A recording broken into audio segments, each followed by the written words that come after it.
आइए, कोई कमेंट्स नहीं आ रहा किसी का।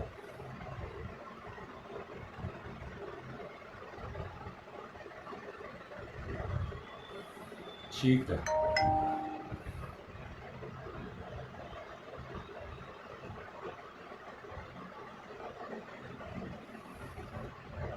मैं आज कुछ प्रैक्टिकल बात आपसे करना चाहूंगा।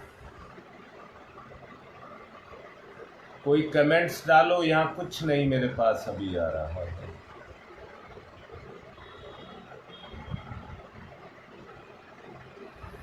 चलिए,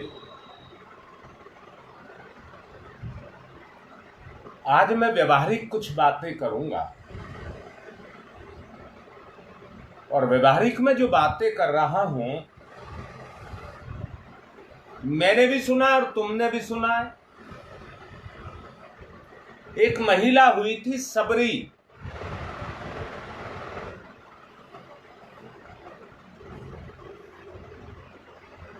जो एक कबीले के सरदार की बेटी थी।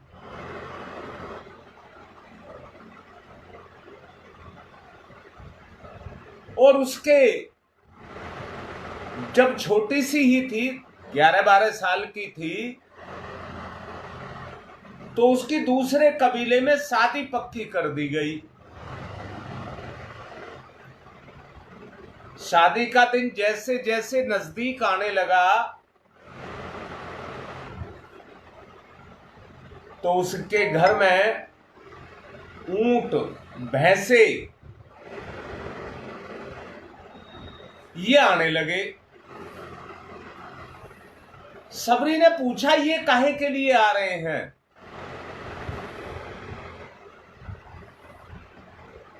देखिए, उस समय 11-12 साल की लड़की कितना शादी के बारे में जानती होगी।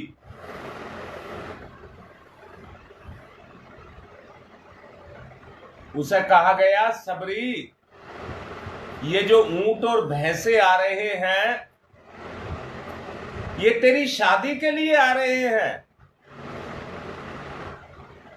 उसने कहा, अच्छा, मेरी शादी इनसे होगी? उसने कहा, नहीं, इनको तेरी शादी में काट करके, इनको बना करके परोसा जाएगा। अच्छा, इनको काट करके खिलाने से शादी हो जाती है? सबरी की अंतरात्मा जगी। एक मेरी शादी के लिए इतने सारे जीवों को मारा जाएगा?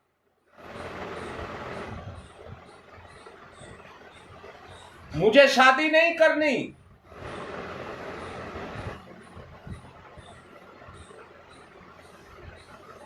पिता बड़ा क्रोध वाला था, क्रूर नहीं मैंने कहा है, क्रोध वाला। सबरी डर गई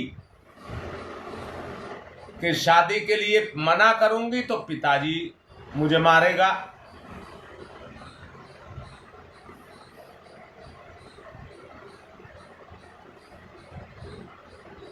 तो सबरी शादी ना कराने के लिए अपने घर से भाग गई।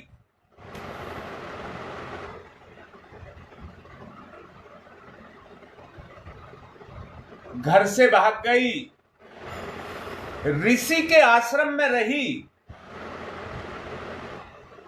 छुप करके। जब उस वातावरण में जाकर के रही तो मैं एक बात आपसे कह रहा हूं कि सबरी का हृदय जगा, सबरी का हृदय जगा। और जिस आध्यात्मिक वातावरण में, जिसमें सन्यासी रहते थे, वहां पर जाकर के वो छुप करके रहने लगी। वहां पर रहने से उसका भाव जगा, उसका अंतर्भाव जगा। तो वो कहने लगी अकेली यहां पड़ी पड़ी क्या करूंगी। वो सुबेरे सुबेरे नदी स्नान के लिए जाया करते थे, उनके पैर में कांटे लगते थे। जंगल की शेरनी थी। उसने कहा मैं इस रास्ते को साफ किया करूंगी, इनके जाने से पहले रास्ते को साफ किया करूंगी। वो रास्ते को साफ करती रही। कांटे लगने बंद हो गए तो उन सन्यासियों को नहीं पता लगा कि सुबेरे सुबेरे कौन झाड़ू लगा जाता है। परंतु उसने कहा अब जब ये नहा, रास्ता तो मैं पहले साफ करी आती हूं, जब ये नहा करके आते हैं तो इतनी देर में मैं इनकी यज्ञ वेदियां भी लीप दिया करूंगी और यज्ञशाला की सफाई और उसकी लिपाई इतने वो आते कर देती, सारी तैयारी कर देती यज्ञ की, और फिर जाकर के छुप जाती। जब सन्यासियों ने देखा कि ये कौन आकर के तैयारी कर जाता है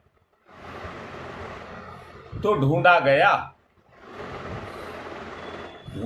तो सबरी मिली, गुरु के पास ले जाया गया। गुरु ने उसकी पूरी बात सुनी और सुनकर के कहा, सारे सन्यासी कहने लगे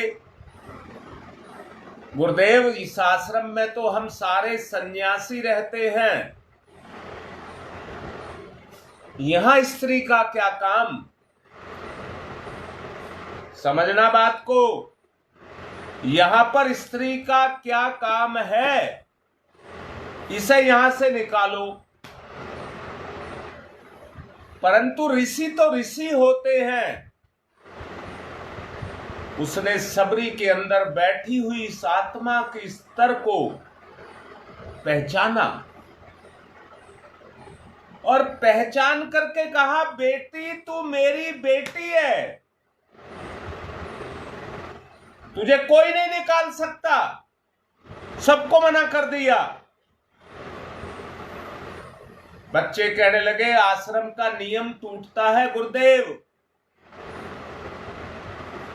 हमारी पात्रता इतनी बड़ी नहीं है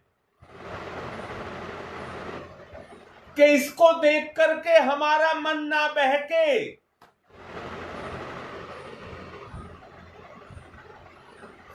इसलिए इसको यहां मत रखिए।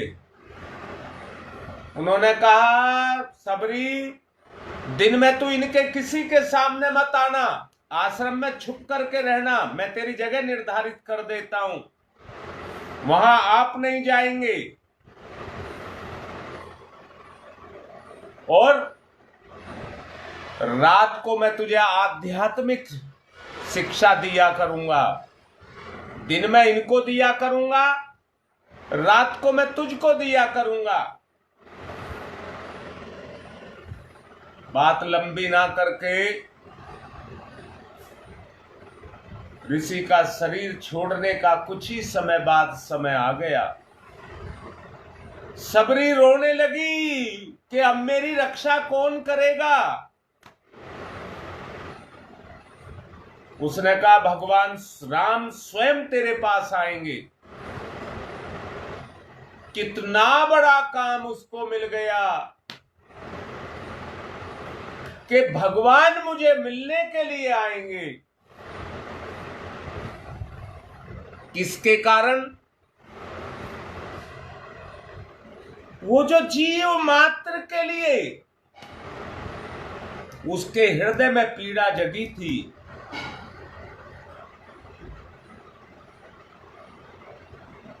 भगवान आएंगे ऐसा ऋषि के द्वारा कहा गया।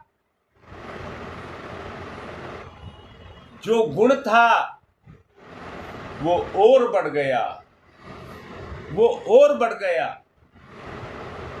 अब तो रात दिन सब्र करके सबरी सबर करके, शायद इसीलिए उसको सबरी कहते हैं कि उसमें सब्र था। रोज जंगल से फल चुन चुन करके लाती और उन्हें रख करके बैठ जाती। समझ लेना क्या कह रहा हूं। सारी दुनिया से दूर, सारी दुनिया से दूर आंतरिक एकांतता, और उसमें अपने भगवान को ढूंढती। मेरा भगवान कब आएगा, रोज इंतजार करती। उन फलों को लेकर के फिर रात को उसको भोजन बना के करके उसका मतलब उन फलों को खा लेती। अपने भगवान के लिए सवेरे ताजे फल लेकर के आऊंगी, सवेरे ताजे फल लाऊंगी, सवेरे फिर ताजे फल लेकर के वो बैठी रहती। कहते हैं 39 साल तक उसने ये तपस्या की। तब एक दिन राम आए, तब एक दिन उसके जीवन में उससे मिलने के लिए राम आए। आगे की सब कहानी आपको पता है, आगे की सारी कहानी आपको पता है। आपने नाम सुना होगा। दूसरी बात बताता हूं केवट की। केवट की नदी पार उतरने के लिए राम सीता लक्ष्मण सहित वहां पर पहुंचे थे, पर केवट ने उन्हें पहचान लिया। केवट का तो धंधा था राम के दर्शन करके हृदय गदगद हो गया।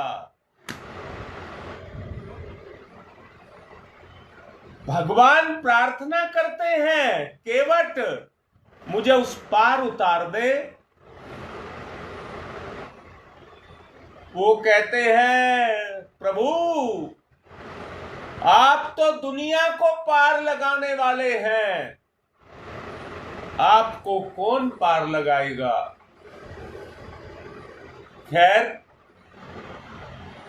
केवट क्या कहते हैं, प्रभु पहले मुझे पैर पखार लेने दीजिए, मैं तो आपके चरणों की धूल भी नहीं हूं, मुझे अपने पैर पखार लेने दीजिए, मेरी नाव भी पवित्र हो जाएगी।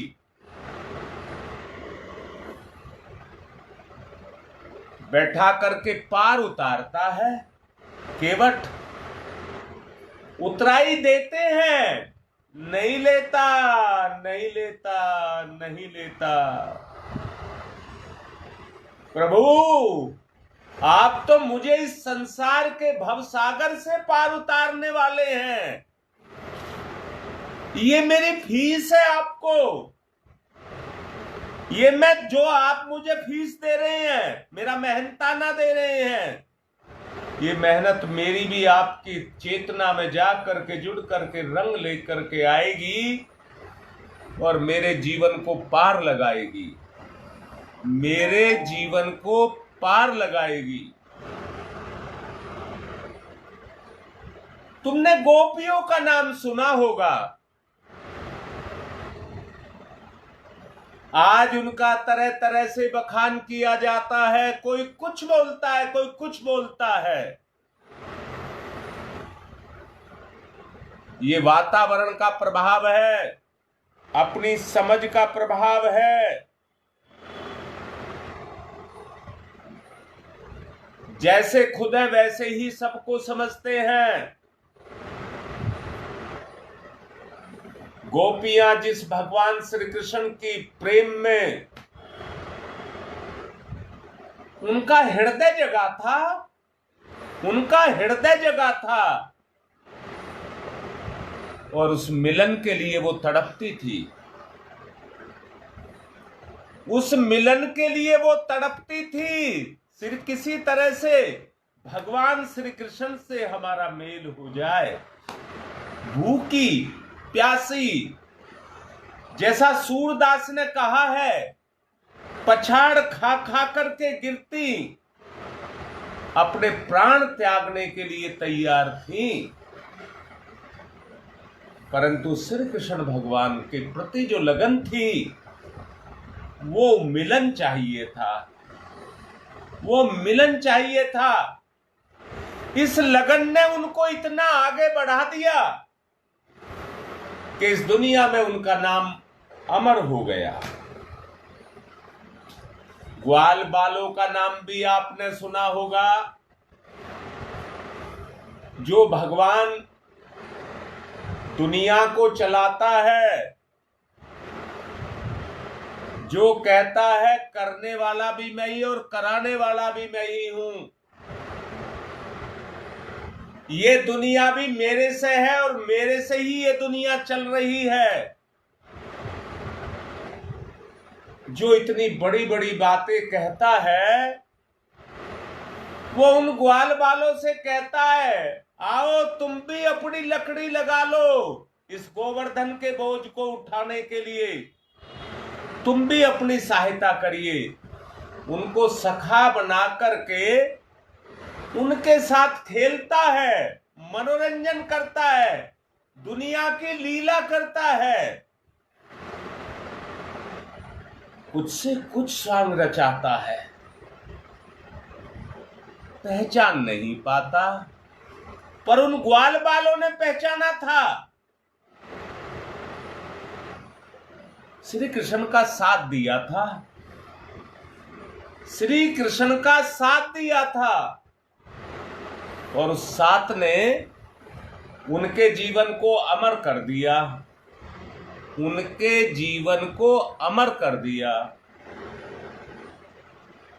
अब अगली बात बताता हूं। आपने गिलहरी का नाम सुना होगा, गिलहरी का।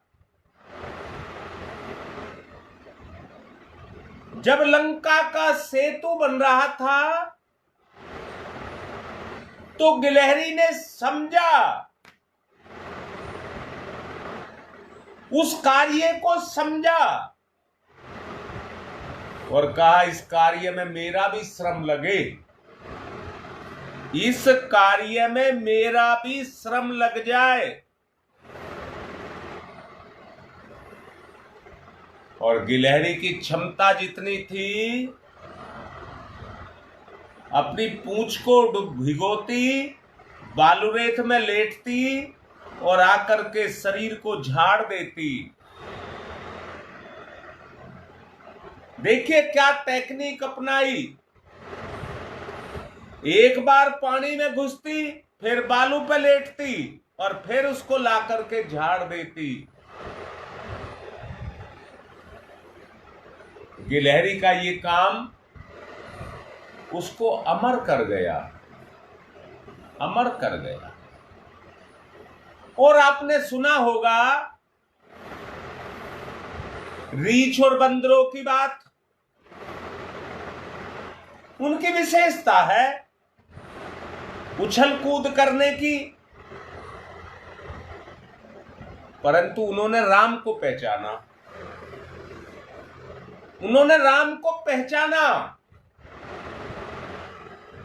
और राम को पहचान करके कहा हम अपनी विशेषता भगवान को देंगे, अब इसे उजाड़ने में नहीं लगाएंगे, हम दुनिया के नव निर्माण में अपने आप को लगाएंगे,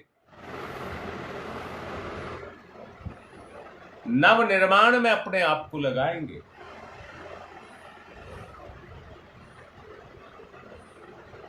सुग्रीव ने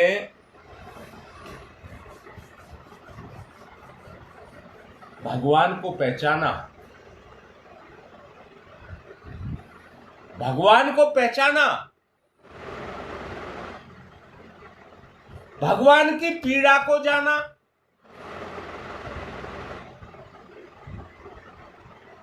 क्योंकि उसका बड़ा भाई उसकी पत्नी का हरण करके ले गया। तो उसको उस दर्द का पता था मेरी पत्नी पर क्या बीत रही होगी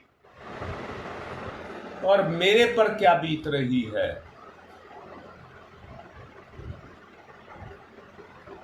उसने सहन किया था उस दुख को।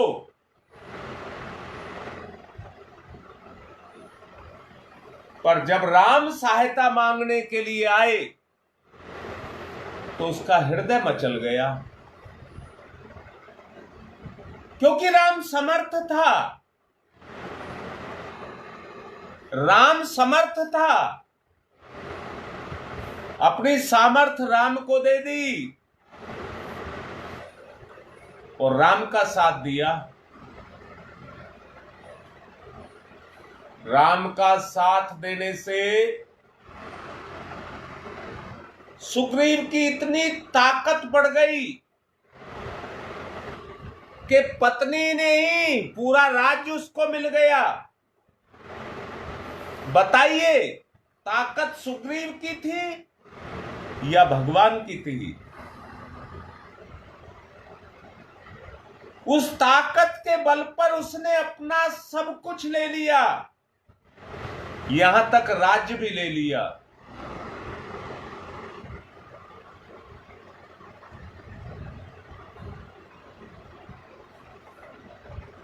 आपने रीछों का नाम सुना होगा, भालू का नाम, रीछ का नाम आपने सुना होगा। उसने भी अपनी क्षमता को पहचाना, उसने भी अपनी क्षमता को पहचाना और इंजीनियर का काम किया। इंजीनियरों का काम किया। बंदर भालुओं ने मिलकर के पुल बना दिया। कल मैंने आपसे कहा था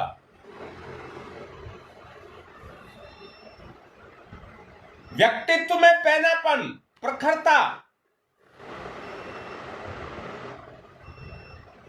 मैं पूछता हूं कि आपके अंदर है या नहीं है? मैं नहीं कह रहा आपके व्यक्तित्व में है, परंतु आपके हृदय में प्रखरता है या नहीं है?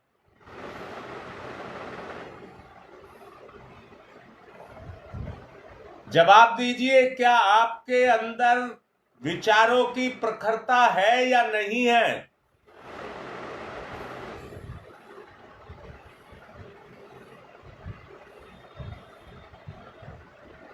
बोलो बेटा। और जैसा मैं समझता हूं आप में से कोई मना नहीं करेगा मेरे अंदर प्रखरता नहीं है, पर बेटा सोई पड़ी है। इन सब की तरह से सबरी, गोपी, ग्वालबाल, केवट और तुम्हारा गिलहरी, उनकी तरह से आपको अपने आप को समझना होगा। उनकी तरह से अपने आप को समझना होगा।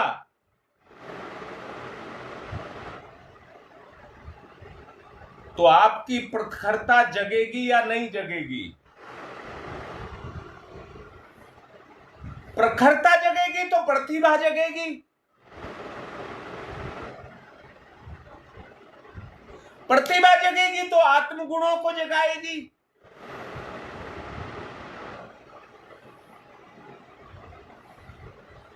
बेटा, मुझे तुम एक बात बताओ, क्या ये सारे जो भी नाम गिनाए गए, ये भी अपने जीवन को हमारी तरह से ही जीते रहते?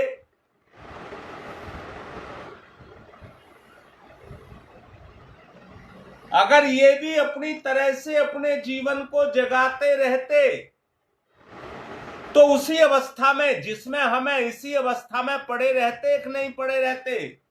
गिलहरी गिलहरी रहती। कौन कहता? गिलहरी को कौन कहता कि तुमने ये काम क्यों नहीं किया? क्योंकि गिलहरी तो गिलहरी थी, बंदर तो बंदर थे, रीछ भालू तो रीछ भालू थे, केवट तो केवट था, सबसे उतराई लेता था, उसका काम था। अगर राम से भी ले लेता उस उतराई को राम से भी ले लेता तो केवट ही बना रहता।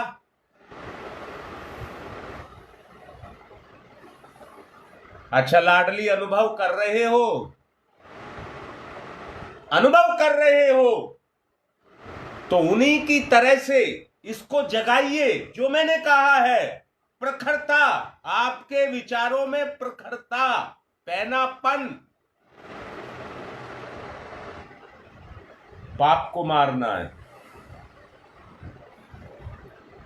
मैंने कल कहा था दीवार में कील ठोकनी हो, पैनापन ना हो तो ठुकेगी नहीं। अरे बंदूक की गोली भी आगे से पैनी होती है तभी शरीर को छेदती है, तीर भी पैना होता है तब शरीर को छेदता है। पाप को कैसे मिटाओ? विचार को विचार से ही मारा जाएगा।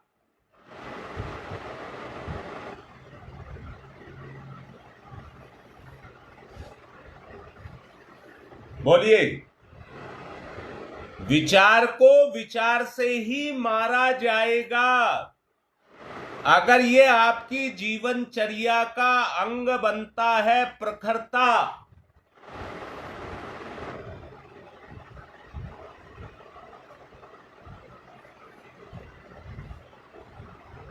केवट की नाव भी पवित्र हो गई थी।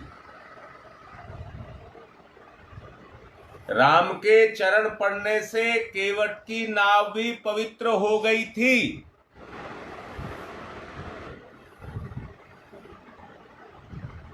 अच्छा, ये इतिहास देखने और पढ़ने के लिए है क्या? जो इतिहास की बात आपसे की जा रही है, ये केवल देखने के लिए और पढ़ने के लिए है क्या? बड़ी श्रद्धा से घर में रामायण ला करके रख दी, कवर चढ़ा करके रख दिया, पर खोल करके तो नहीं पढ़ी।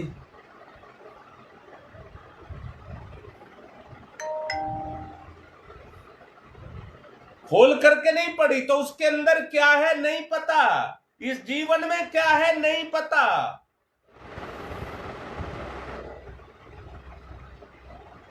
क्या इसी के साथ दफन करना चाहते हो?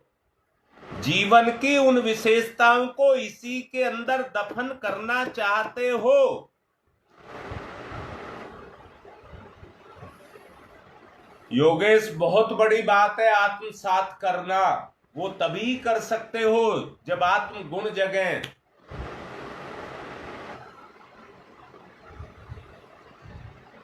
बेटा, इस काम के लिए योगेश मैं तैयार हूं कि मैं आपको आत्मसात कर पाऊं। दोनों एक से हो जाएं, गुणवत्ता में दोनों एक से हो जाएं। आत्मसात करने का मतलब यही है।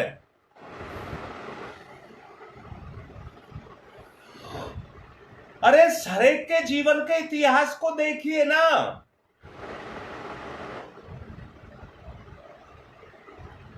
किस तरह से उन्होंने उस रास्ते को अपनाया और उस रास्ते पर चले। इसी को कहते हैं दैवी अनुग्रह है। इसी को कहते हैं बेटा दैवी अनुग्रह है, जो आत्मसात करने के बीच में दोनों के में चलता है। जो केवट के और श्री राम के बीच में था, जो गोपी और श्री कृष्ण के बीच में था, जो बाल सखाओं और श्री कृष्ण के बीच में था, उससे वो पार लग गए।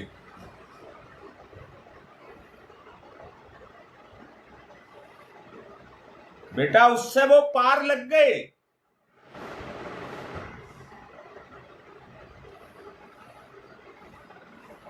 मैं तो आपसे कह रहा हूं, आप सबकी सामर्थ्य कम है क्या?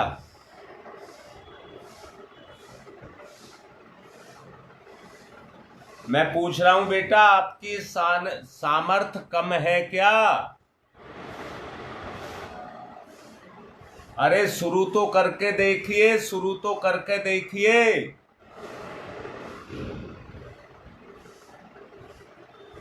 योगेश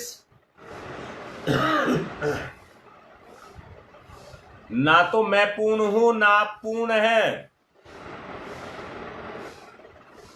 बस अंतर इतना सा है कि हम सब प्रयत्न कर रहे हैं, हम सब प्रयत्न कर रहे हैं।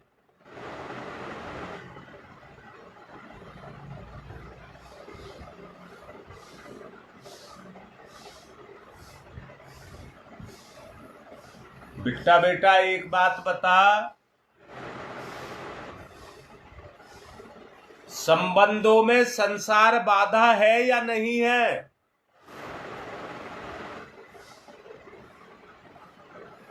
योगेश बोलो, संबंधों में संसार बाधा है या नहीं है?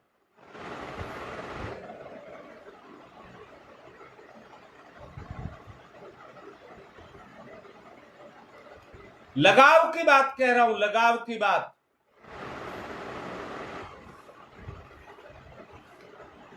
प्राकृतिक नियम है, प्रकृति के बनाए हुए नियम हैं।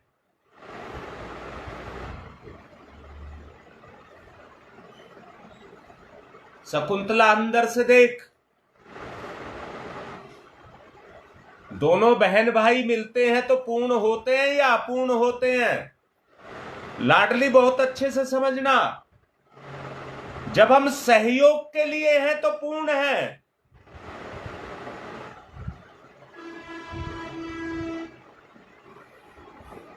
अगर अभी 4 आ गया तो खत्म हो जाएंगे।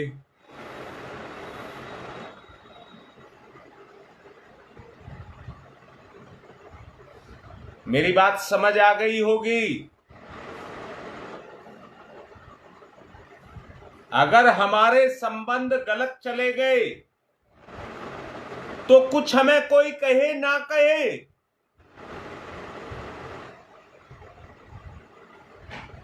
ये तो चेतना का संचार है। आप किस उद्देश्य के पूर्ति के लिए अपनी चेतना को लगा रहे हैं? सबरी के मन में खोट नहीं था, ऋषि के मन में भी खोट नहीं था। खोट था तो उन सन्यासी विद्यार्थियों के मन में था। अगर उनके मन में खोट ना होता तो कहते एक हमारी बहन भी हमारे साथ रहेगी, सन्यासिनी बनकर के हमारे साथ रहेगी, हम सबका प्यार उसको मिलेगा, हम सब उसका ध्यान रखेंगे।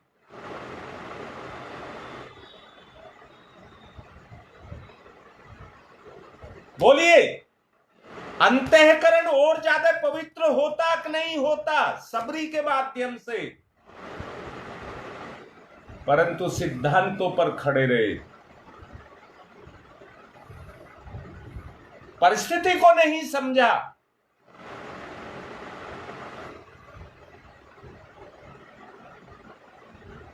अंदर स्वार्थ सच्चे थे, इस बात से भी मना नहीं करता। मैं पूछता हूं, 2 स्तर पर 2 स्थिति बोल रहा हूं। एक, उनके मन में पाप होता तो भी कहते नहीं, इसको पास रख लो, हम मानसिक सुख भोग लिया करेंगे।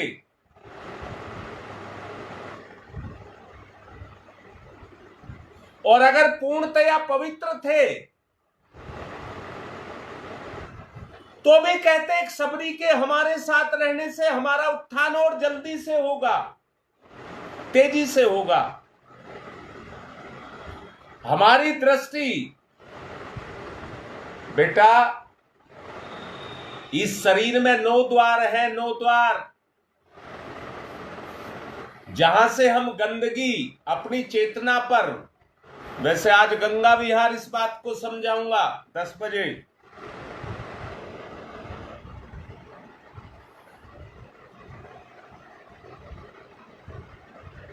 ये गंदगी हमारी चेतना में डालते रहते हैं।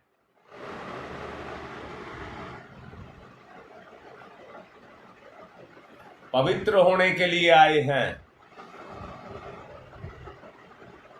अभी मुझे सब्र नहीं आ रहा, कल फिर इसी बात को समझाऊंगा। व्यक्तित्व में पैनापन कैसे आए, व्यक्तित्व में पैनापन कैसे आए, आत्मशोधन की प्रक्रिया कैसे शुरू हो।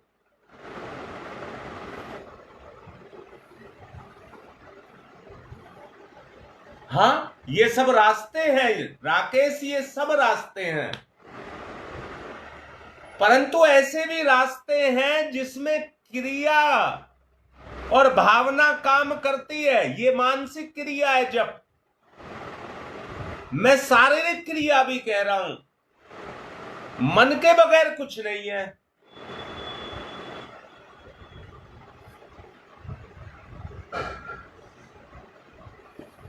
समय क्योंकि ज्यादा हो गया है, इसलिए आज की बात को यहीं पर समापन की तरफ ले जा रहा हूं।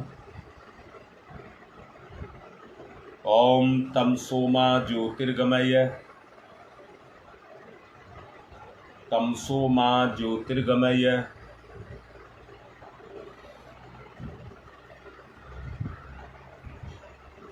तमसोमा ज्योतिर्गमय,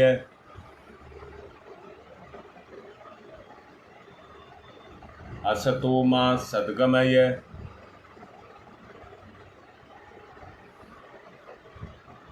असतोमा सद्गमय, असतोमा सद्गमय, मृत्योर्मामृतं गमय, मृत्योर्मामृतं गमय, मृत्योर्मामृतं गमय, तमसोमा तमसोमा तमसोमा ज्योतिर्गमय, ज्योतिर्गमय, ज्योतिर्गमय, असतोमा अस्तोमा अस्तोमा सद्गमय, सद्गमय, सद्गमय,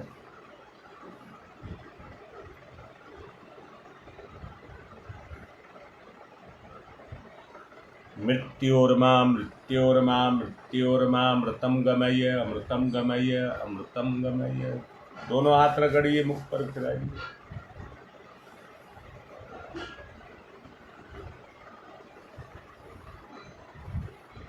अब आगे की यात्रा शुरू कर रहा हूं। पूरा प्रयत्न करूंगा 10 बजे पहुंच जाऊंगा।